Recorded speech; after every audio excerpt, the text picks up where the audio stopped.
Awesome. Welcome back from lunch. We have a really exciting panel discussion ready for you today. This is one of the main sessions for the conference. It always centers around our theme of the entire conference. So as Anna mentioned, we're going to be focusing on AI personalization. We have 3 incredible panelists here with us today. Y'all are in for a treat, I promise. So before we get started, I want to do some quick introductions. So first and foremost, Renée, will you do a quick introduction? Thank you so much, and hello, everyone. I'm Renée Cummings. I'm the data activist in residence at the School of Data Science at the University of Virginia.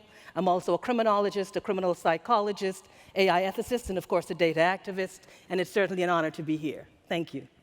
Carole? Hi, everyone. Carole Piovesan. I'm a lawyer by training. I work in the area of data law, AI risk management.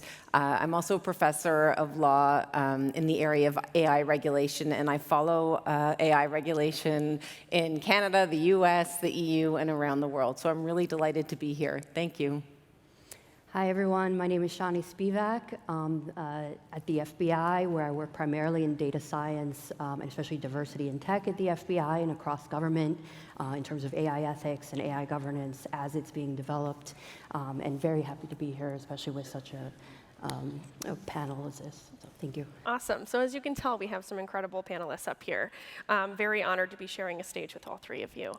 So today we're going to be talking about AI personalization. So I want to level set and just talk about what that means in terms of a definition. What is AI personalization? Why should we care about it? And how is this impacting at a macro level the policies and activity and conversations that we're seeing both in industry but then also at the government level? So anyone feel free to jump in with your initial definition of AI personalization, and we can give the audience some level setting on terminology. I'm happy to go first.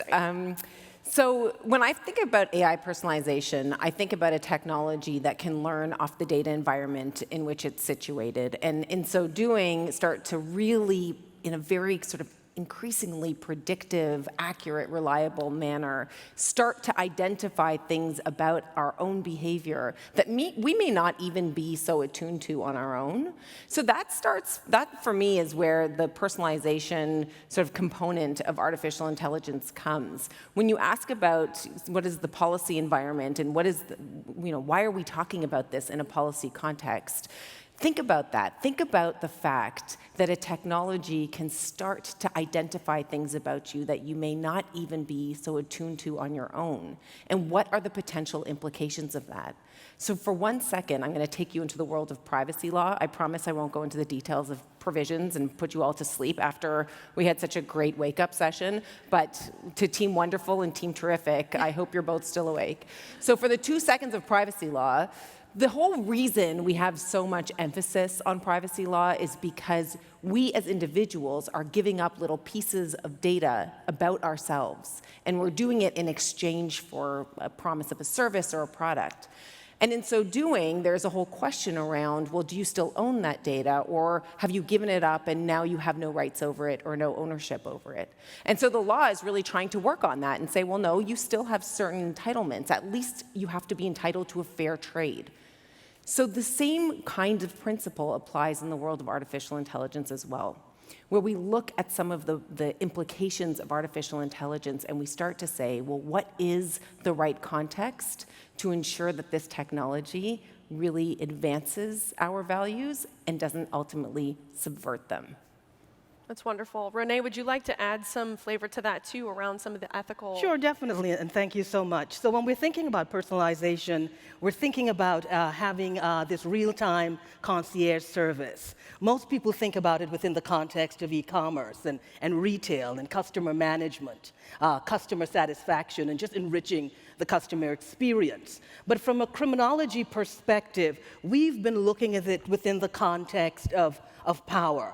And when you are personalizing something, you run the risk of crossing that fine line between personalization and discrimination. If we want to think politics and think the history of politics, we could say that personalization is almost synonymous with persecution.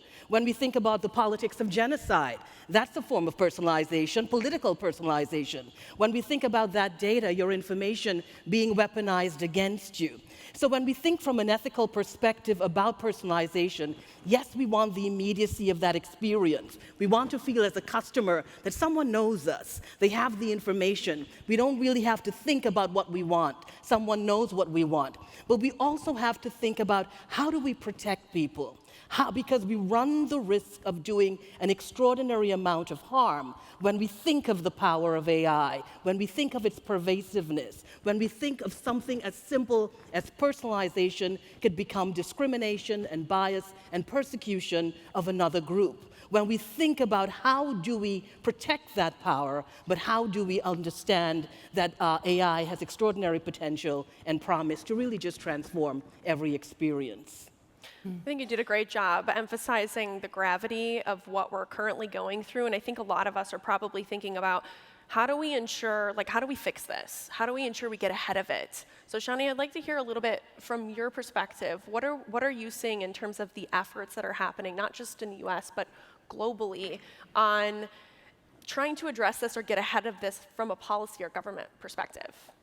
Yeah, and I think especially within the government, it's vitally important. I mean, their effect across communities is fairly obvious. You don't have to look very far to see the negative consequences that Renee mentioned. And AI has the power to scale that, has the power to do tremendous good and also tremendous bad. And it depends on the context and how we use it. So we're looking at ways to make sure that we are all across our communities, across private sector, academia, and the government, using it effectively and responsibly.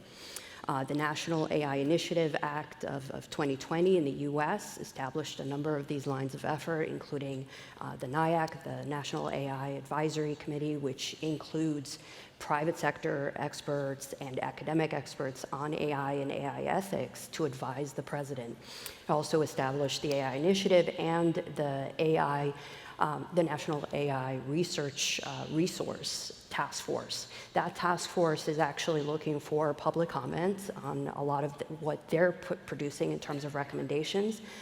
So I encourage people here and people watching online and kind of anybody interested in this space to look at those things, look at the laws being developed, and look for areas where your commentary can be brought in, because it's vitally important that everybody across communities, that there is as diverse a representation in these discussions and as policies and laws are being developed.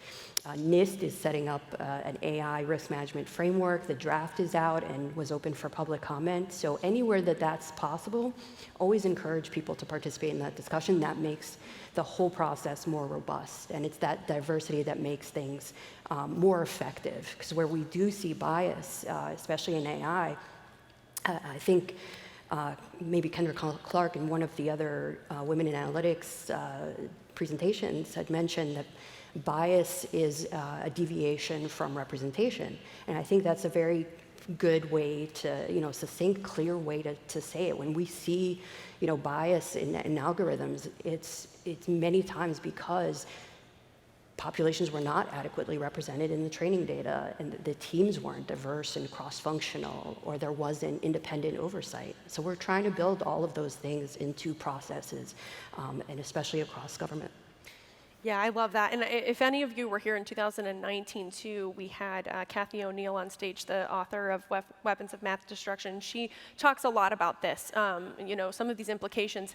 AI provides a mechanism for this to happen at scale. And if any of you are familiar, there was a congressional hearing not too long ago about facial recognition and how that is being used to target individuals. However, I think there's probably a decent amount of concern in terms of the education of folks that have the power to go one way or another or make significant decisions. I'm curious, Carole, from your perspective, and Renee as well, how are we working to educate folks who are in power on making decisions on who is held accountable in these circumstances? Mm-hmm. Sure. I think what we've been doing, and there's really a very robust community of AI ethicists and data activists, is about bringing that ethical perspective. How do we design, develop, and deploy trustworthy AI? Mm-hmm. And it comes with thinking about accountability. and transparency, of course, explainability, and being able to audit the algorithms, because one of the challenges when it comes to AI would be the opacity of an algorithm or source code, and the fact that many of the creators of these computational systems don't even know how they end up with the conclusions. So it is so critical to bring that ethical perspective. But we've also got to understand the power of community, and that the communities that are impacted, we often speak about unintended consequences. And I always say for an individual or a family or a community that is impacted, no consequence feels unintended. I do a lot of work that looks at the transmission of intergenerational trauma through data. When you think about redlining, when you think of people who've been denied access, opportunities have been denied. So we have got to bring that ethical approach that embraces the community and understand our communities are not only producers of data, but our communities are producers of knowledge. So getting that feedback, including that feedback in what we do, and always bringing that perspective of justice, equity, diversity, and inclusion, what we call the Jedi principle, because it is so critical to what we do and bringing more value to the ways in which we design our technology and understanding those long-term implications of technology on society. Mm-hmm. Yeah, and we all hope everything you just said is being heard at that level as well. Carole, I'm curious to hear what you've seen in terms of maybe entities that are experimenting and trying to understand how do we incorporate exactly what Renée is saying into policy decision making.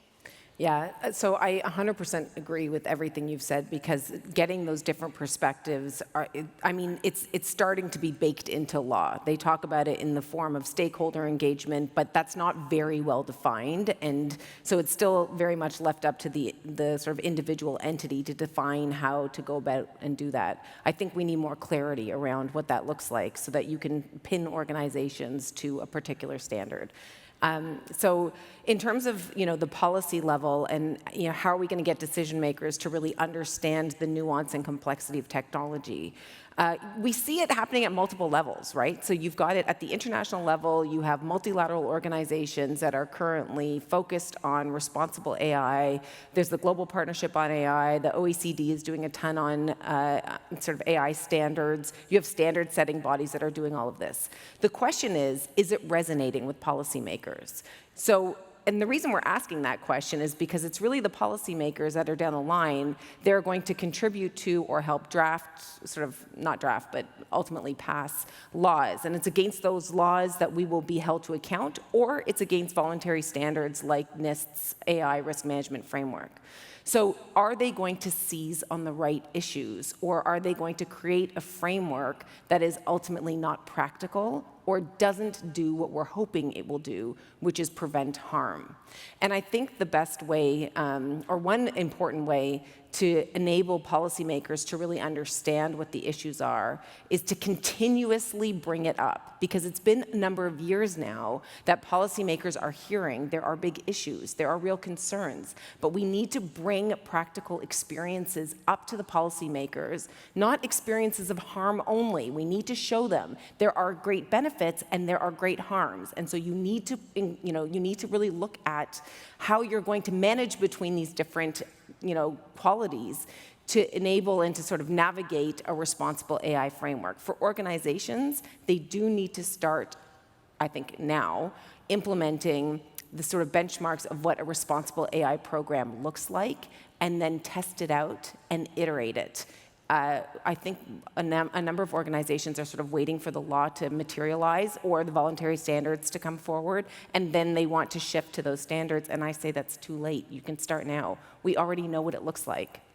I think this is so fascinating, and a lot is going through my brain as you're talking about this as well, because one of the things that I have really observed in the industry is you've got a lot of venture capital getting funded, providing funding for these startup companies that are all trying to utilize AI. And I can tell you as a startup founder myself, it is the last thing we're thinking about is all of the policies and making sure that everything's in place, because we have so little resources to make sure that that happens. And the large companies are definitely putting their foot forward and trying to say, we're going to get an ethics committee established, we're going to have a framework in place, we're going to train our data scientists how to ethically build, design, deploy, manage models. And I wonder if we had something more official, more grounded in a legal standing, would it push a lot of these companies who are just starting out to try to build AI to take it seriously? And we're seeing that, Yeah. right? So first of all, there are venture capitalist firms that are starting to demand, as part of the diligence process, certain benchmarks to ethical AI. Now, I've always asked to see what their benchmarks look like because I love the thought of it. I just want to see like what you actually have on paper. But it's a shift. It's an important shift because money will flow as a result of meeting certain diligence standards. But then if you look in the EU context, so the EU has draft law called the Artificial Intelligence Act. It is in the process of being negotiated and discussed, and commentary is coming in from everywhere. But if you look, what in order to sell for certain systems, high-risk systems, in order to sell into the EU market, assuming this law passes, you will need what is called a CE marking that meets certain, regulatory requirements, like have you done certain validation and verification of your data, of your systems, and it breaks it down, not very clearly yet, but I think that will materialize. And so I actually have a number of well-funded startups that are coming to me and saying, can you help us align today with what that conformity assessment looks like, because we know we're going to want to sell into the EU market, and we know that a lot of our customers around the world are going to start to benchmark to the EU standards. So in any event, it's a good thing to do, so let's do the best we can, and then we know we'll be ready for when these types of requirements come into effect. I will just say, let's also remember we have the regular law that's still there. And there's also situations where there are compliance issues and, of course, fines. And let's also remember that last year the EU they put a fine on Amazon for $775 million, as well as in 2018, Google was fined $4.5 billion. So there's still fines there. And of course, there's always due process and, of course, duty of care. And any organization has got to pay attention to that, any agency. So although the law is always behind technology, there's still the law and still regulation in place to get things put into a particular perspective when it comes to ethics in business. It's such a great point. It's such a great point, because I always get this question, what are we supposed to do? I don't know how to, what do the guardrails look like? And I keep saying, you already know what they look like. You're not inventing this from scratch out of the sky. Yes, there will be things in particular that we need to look at, but we already have the first principles in place, so we already know what our program needs to look like. Like I said, you don't need to wait for law to pass. That will take time. The law is always behind technology. I say that's by design. But you're absolutely right. We already know what it looks like. We know what we have a much better sense today than we did even 5 years ago of what are the harms that we are protecting against, and we generally know how to do that, so we can go ahead and get started. Yeah, a lot of this isn't new. Many of the pitfalls of AI mirror any of the pitfalls we're already very familiar with from emerging tech. There's a lack of diversity. There's a lack of moral imperative that's kind of secondary to the development and profit, maximizing process. And we tend to think of things like privacy and security more as afterthoughts, unfortunately, when you see software and tech development. And they really should be baked into that process more. So it is inherent on everybody in the tech space, everybody in the development pipeline, to be thinking about those things all along the way rather than after the fact, to start thinking of these ethical components, because everybody's got AI ethics principles, and those are important, but there's nowhere near enough. No. But those give you at least some sense of what you should be looking for as you develop your application, right? Is there a measure of transparency? What does that mean for that method, for that application, in that context? What are the implications of a false positive or a false negative? All of these things are doable today without the broader legislation that may be coming. All of these things are our responsibility across the board as we develop to incorporate. Mm-hmm. I'm curious, Renée, too. I know you teach this. This is something that you're helping people understand to put a plan in place. what is the first thing that you cover with an individual who's curious about making sure that what they're doing, even at the individual contributor level, is helping with this overall vision to make sure that they're in compliance, they're thinking about things in the right way? Certainly. So, of course, I teach in the master's program, data science at the University of Virginia, and I immediately break it down with one word: justice. And when we think about justice, we think about procedural justice. What is the process that this tool used to come up with this decision? So you're talking already accountability, transparency, explainability. And then I talk about distributive justice, equity. We're talking about resources. We're talking about access to resources and opportunities. And of course, if you don't do things right, then someone needs to be compensated. So that's another part of justice. And of course, the big topic right now when we're talking about AI and ethics is social justice. And how do we bring that social justice perspective to what we're doing? And then, of course, we discuss that within the human-centered approach to the ways in which we are thinking about technology, which calls for an extraordinary amount of interrogation, investigation, and bringing what I tell my students every time we meet, bringing a really high level of ethical vigilance to what you're doing. I love that. And when you're saying accountability, I want to dive into that a little bit. In terms of accountability within an organization, what have the three of you seen? Like, who takes the lead? Who takes the charge? I know we want everybody to keep this in mind, but someone's got to start the conversation. Someone's got to be accountable within an organization to make this happen. What have the three of you seen work? I think for us, we've developed a process where there are layers of human accountability, and that's been very important. We have a responsible official, and that's something that Executive Order 13960 dictates for organizations like mine, where there's an inventory, there's an assessment of whether our applications comply with the principles in that executive order. That's the Executive Order on Trustworthy AI in Federal Government. And we have people documented, as we develop new applications.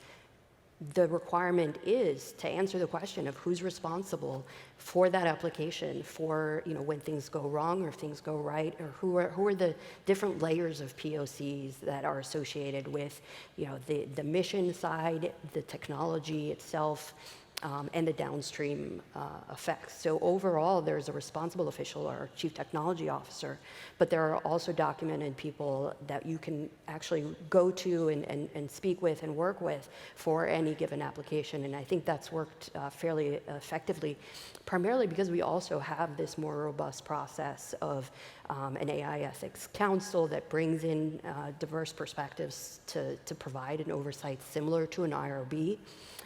And looking at outside experts and experiences from other organizations. So I think multifaceted, as broad a perspective as you can get helps, but that accountability still has to stay with and be very well documented within the organization.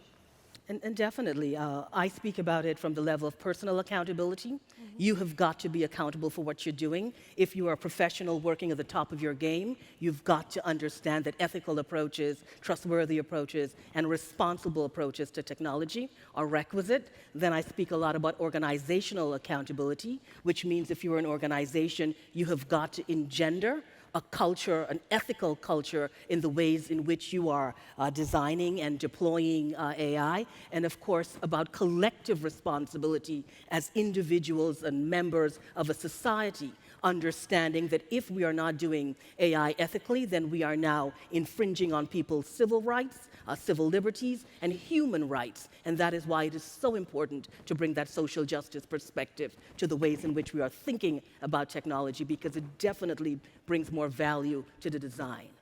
Absolutely. I think the other piece of this too, and if I'm a data scientist right now, I might be a little scared to build something and maybe mess up or maybe not think of something. And am I ultimately responsible if I build that?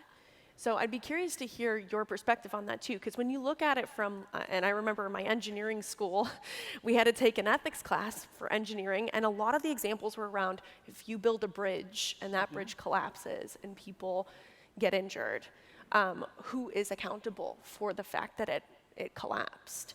And it doesn't seem as cut and dry in the AI world as it does with that example. What do you think that organizations should do to ensure that they have the right checks and balances from a structural perspective to try to avoid tension, I guess, from people who are trying to build and design, but they don't want to mess up in terms of testing, in terms of accountability? I'd love to hear your thoughts on that. Well, it's not about fear. It's about being prepared. And it's about bringing that kind of ethical vigilance to what you're doing.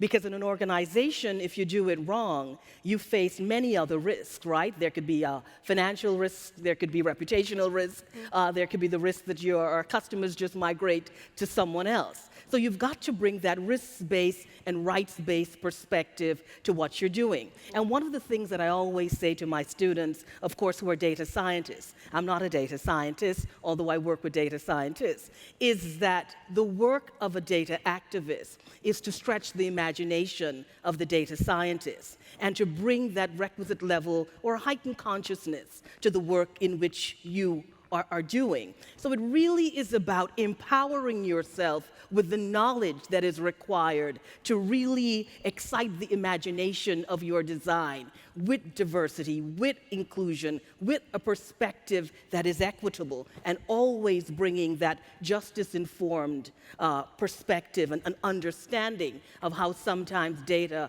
creates trauma. Because I always say an algorithm creates a legacy. It is not simply a computational tool, and it's much easier to do the right thing at the beginning of the design process because it's very difficult to pull technology back. That's incredible. Yeah, go ahead. I was just going to say, yeah, absolutely, and it's very difficult to balance, innovation and creativity on the one hand, which requires risk-taking, and that safety, that need for fairness on the other. And people do tend to have that kind of qualm about, whether what they're going to be doing or the application they're building could have negative repercussions that they won't foresee. But we need to build these muscles. As organizations, we really need to build these muscles around getting very comfortable with both the risk-taking and the testing and trials that are required to build good applications, and the need to really focus on diversity, equity, and inclusion as part of that process, and really thinking about those potential negative outcomes, or we are going to bring them about. One of the interesting things that we talked about in preparing for this that I want to touch on, I think, Carole, you brought this up.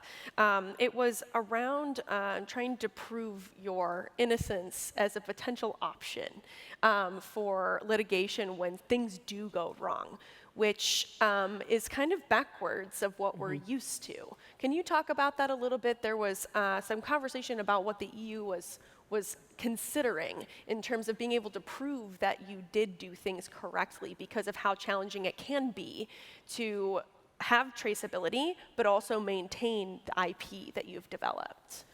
Absolutely. And just to touch on one point from the previous conversation, I get the chance to practically see sometimes how things are happening within an organization.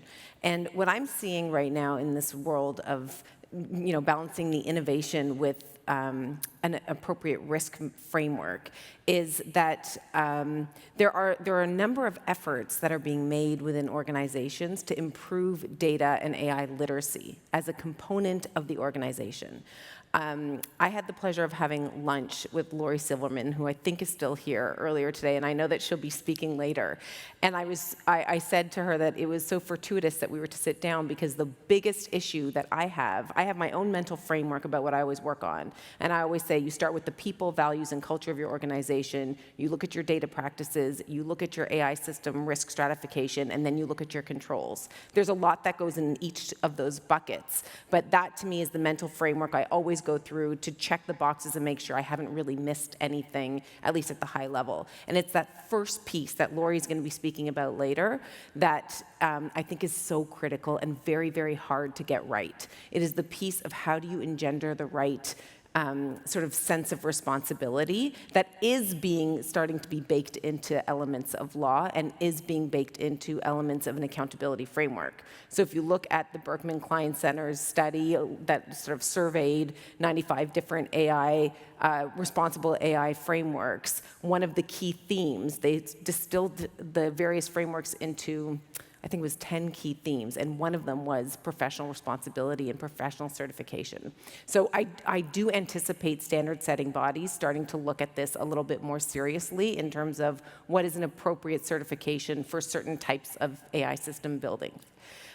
So that's on the earlier point.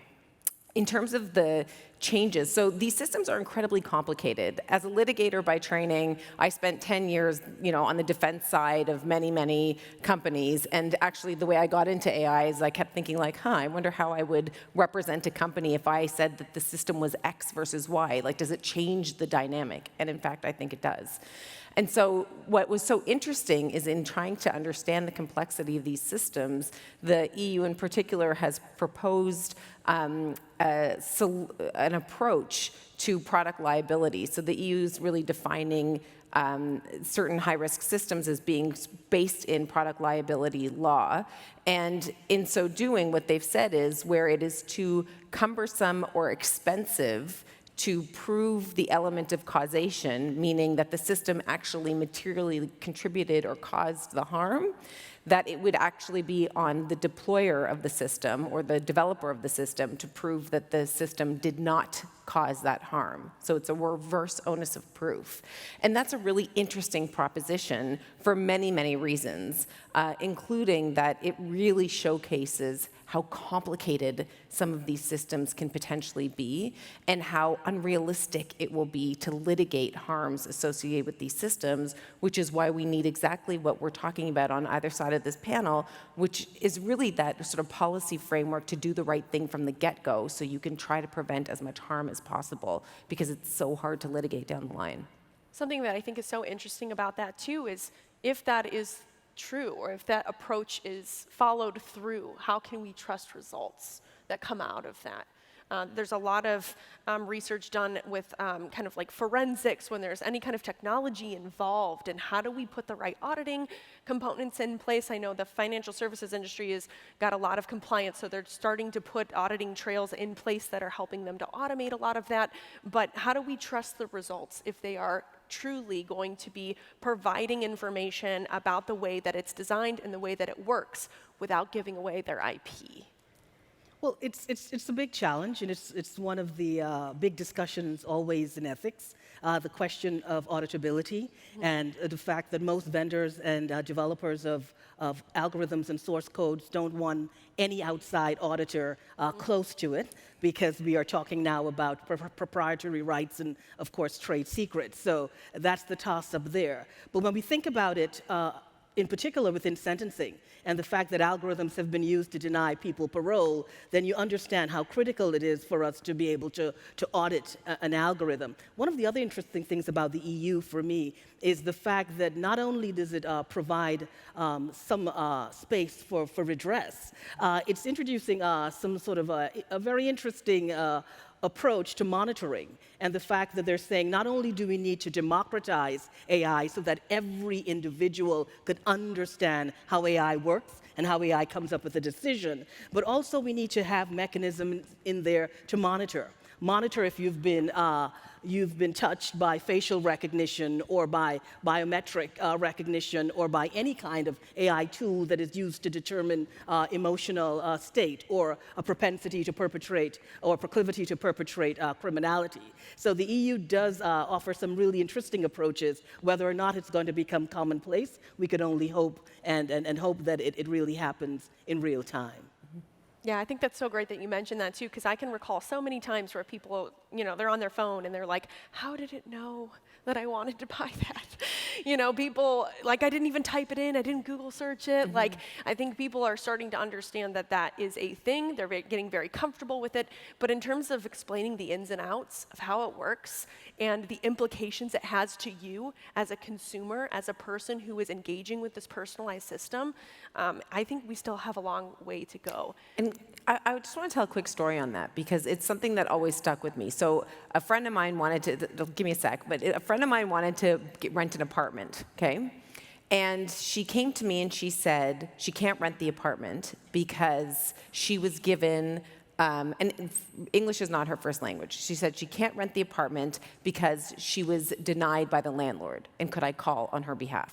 So I called the landlord on her behalf, and I said, listen, my friend was denied an apartment. Why is that? They said, I don't know. We use this third party that does some kind of risk assessment, and if we don't get a green from this third party, then the individual is denied.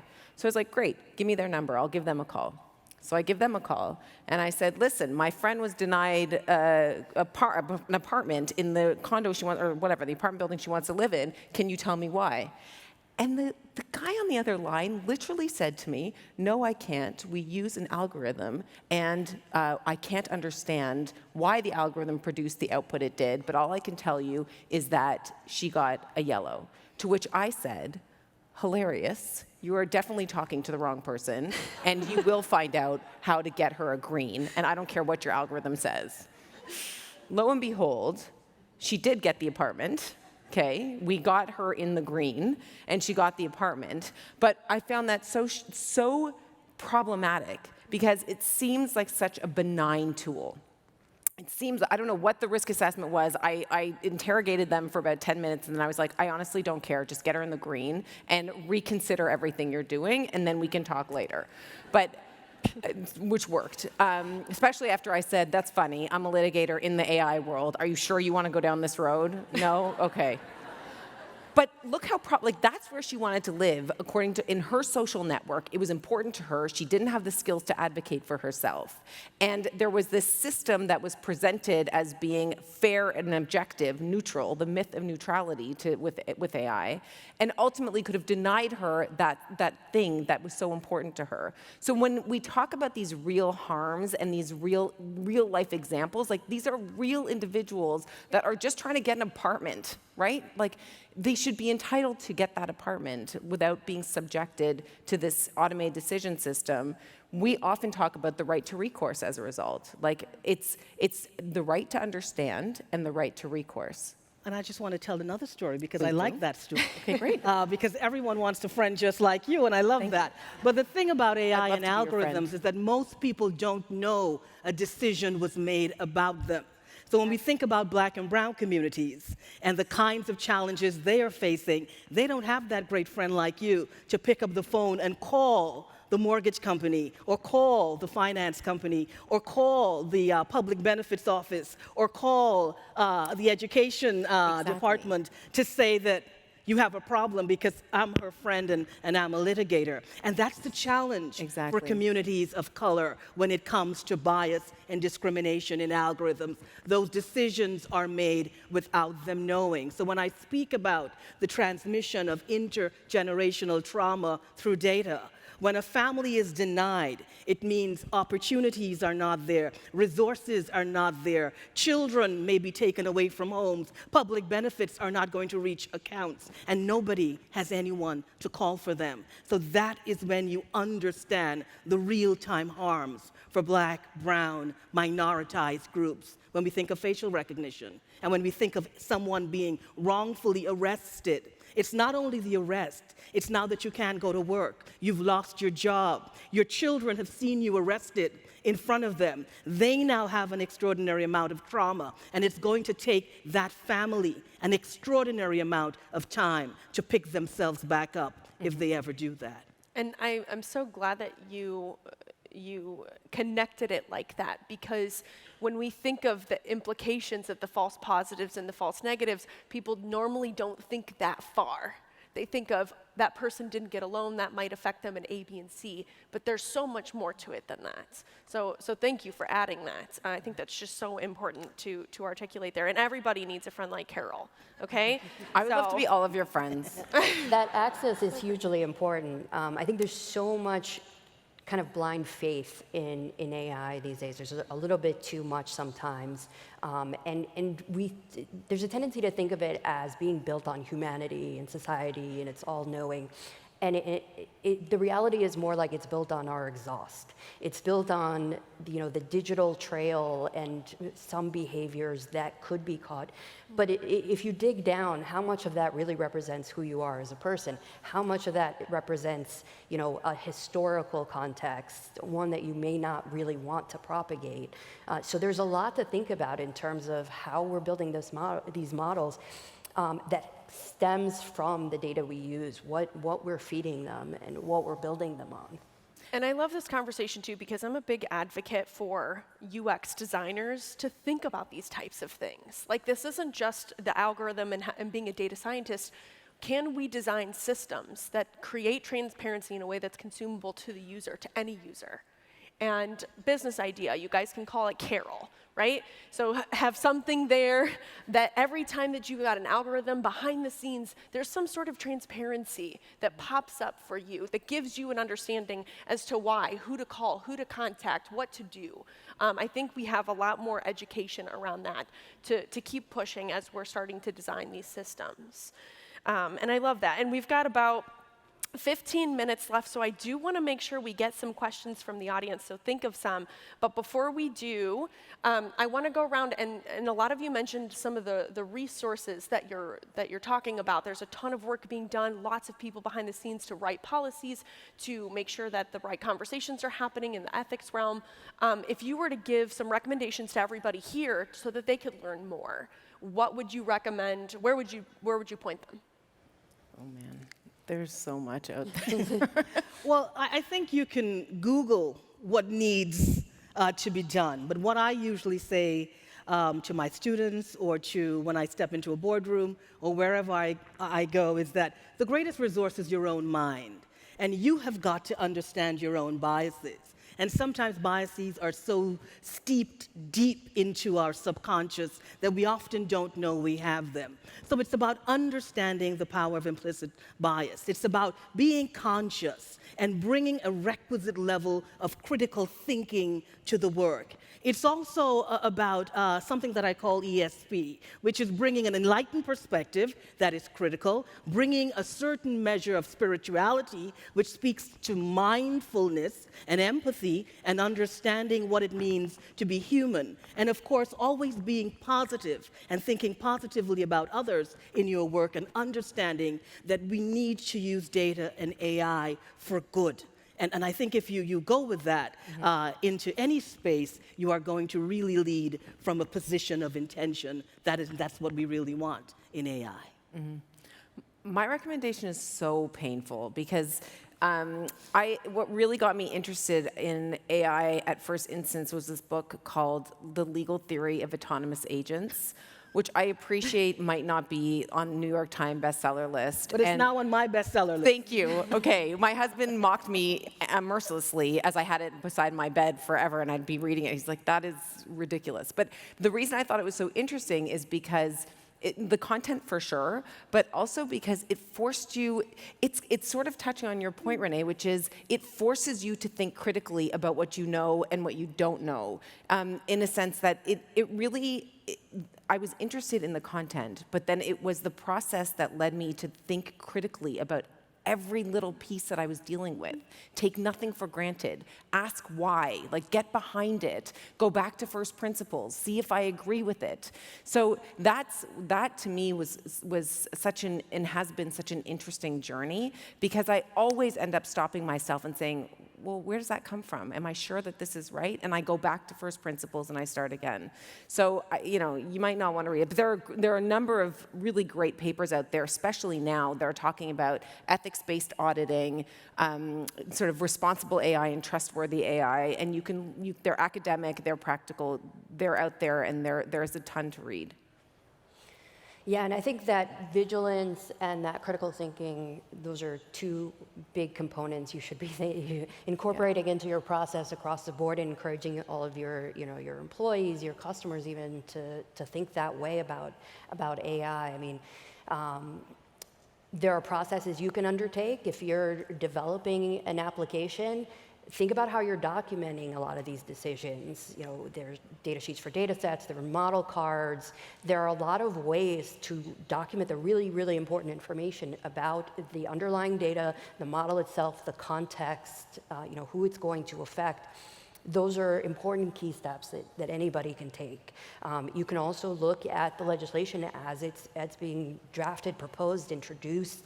And as I said, there are places where public comments are very necessary and very much desired. So that National AI Research Resource Task Force, they're putting out an interim report that will go out for public comment. Please, if you've got concerns, questions, that's the forum for that. NIST, again, has, for their AI risk management framework, has asked for public comment. So there are lots of opportunities. We'd love to see the public be really engaged on this topic.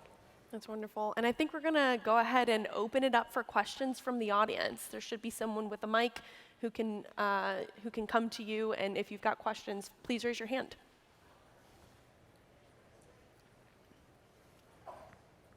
Well, there's a raised hand right there, right?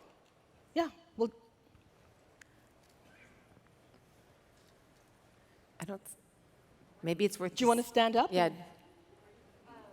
Yes, but I don't think Hold on. I can repeat the question if you ask it. Okay, the microphone is coming right Great. now. Thank you, Kelsey. Let's give. I know. Nice Thank you, clap. Kelsey. Everybody. Thank Kelsey. Wait, right here, right here. There you go. Thank you. Yeah. Is it on? Yeah, it should be good. Yes, you can hear me. Thank you. So I have two questions. This has been a great panel. I'm Ruchira Dada with CAS here in Columbus. So one question for Carole and Renée and another for Shani. So the first question is, so you've been talking a bit about ethics and law for AI, and it sounds to me, I'm perhaps going back to C.P. Snow in the early 20th century, talked about the two cultures of science and the liberal arts. And it seems that division is growing more and more, and people are saying, oh, STEM, people should be educated only in STEM. Or, you know, then there's a division of labor between the people who are concerned about the AI ethics and law versus the people who are implementing the AI.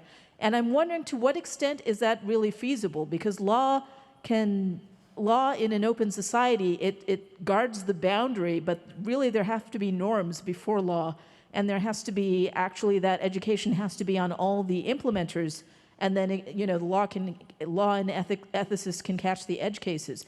So the question for you guys is about how we would change this thinking that STEM should be its own thing that is independent of liberal arts. And the question for Shani is related to something we heard this morning about filter bubbles, and hearing that you're from the FBI. So there's been an increase in radicalization, both within the U.S. and also, you know, due to sovereign agents, and also due to, you know, just people manipulating things, and also AI. The dynamics of filter bubbles just can happen accidentally. So how is there really any way of avoiding that individual practitioners can do, or is that something that has to be guarded against systemically? So those are my two questions. Sure. So what I will tell you now, which should excite you, is that things have changed. So at the academic level, and as well as from a perspective of AI ethics, when we speak about diversity, we're also speaking about interdisciplinary thinking. So at the academic level, we are all doing data science from an interdisciplinary perspective. So it's about those collaborations and cross-connections and multicultural approaches to the ways in which we're thinking about technology. At the University of Virginia, I'm also the co-director of the university's Public Interest Technology University Network. And public interest technology, technology in the public interest, technology for public good, says we have got to bring all of those things together. So I sit here in front of you as that interdisciplinary thinking. I work in data science, I work in AI, but I'm a sociologist, a psychologist, I'm also a journalist, I'm also a media practitioner. So when I come to that space, I am bringing all of those things with me. One of the most critical things about AI ethics now is appreciating intellectual diversity, things like neurodiversity. And if we bring that understanding, then we would know it's not STEM on this side and liberal arts on this side, it's both of them coming down the aisle. Remember in Soul Train when they used to come down dancing together? That's what's happening right now. I very much agree. I mean, and I say this sort of selfishly, because as the lawyer, they always come to me at 4 o'clock on Friday and say, can you sign off on this? And I'm like, no, I can't. I'm sorry. You've missed a whole bunch of stuff here. But so I always say, bring us in earlier, and it will be, your process will be smoother. But that, like practically within organizations, that interdisciplinary approach is really critical right from the beginning, right from before an idea is even passed for the purposes of piloting, to go through that analysis, have your data ethics considerations early on, really think through some of the implications of what you're even ideating, not to inhibit innovation, not at all, just to make sure that your sort of values are aligned with the innovation that you're ideating. It makes it much more effective as you go down. So if you're within an organization and you have to make the pitch for an interdisciplinary group and everybody sort of laughs at you, just tell them it'll save time and money down the line, because it absolutely will. Not only will it build better products, but it will save time and money. Yeah, and to your other question, I think on the consumer side it's difficult, but awareness is key. So understanding that the content that you are consuming is getting to you through some form of filter is the first step. You're not always going to have the transparency or the access to know what's being done or what the application is, what the model is, what's being, running in the background that is providing that content. But we should all be aware as consumers, especially of digital content, that it is being filtered, that we are seeing it based on somebody's assessment of who we are as a person. And as I said, that's probably not a great representation of who we are as a complete human being. But AI personalization means that we're getting closer and closer to that aperture tightening very closely around more of who we are as individuals. But we need to be considerate of what that effect is long term. So work to get out of that filter bubble as much as you can. And also, we need to be putting, I think, some social pressure on these companies to say, we don't want that all the time. That shouldn't be the norm necessarily. It's not healthy. On the producer side, we should be thinking about how do we avoid creating filter bubbles? How do we avoid, narrowing people's focus to such an extent that we're only giving them certain content? That's arguably unhealthy and potentially problematic for companies to begin with for many different reasons. So that may not meet your end goal. So think about it in the context of what is your ultimate goal for that customer. And if it's for their benefit, and so you increase engagement, you increase their productivity on your service, or you increase the amount of time or money that they're spending, it's likely that filtering them to direct content is going to be problematic for that in any case. So really just kind of across the board, thinking about it in a slightly different way than we've been thinking about it would hopefully help in that. Awesome. And I think we have time for one more short question.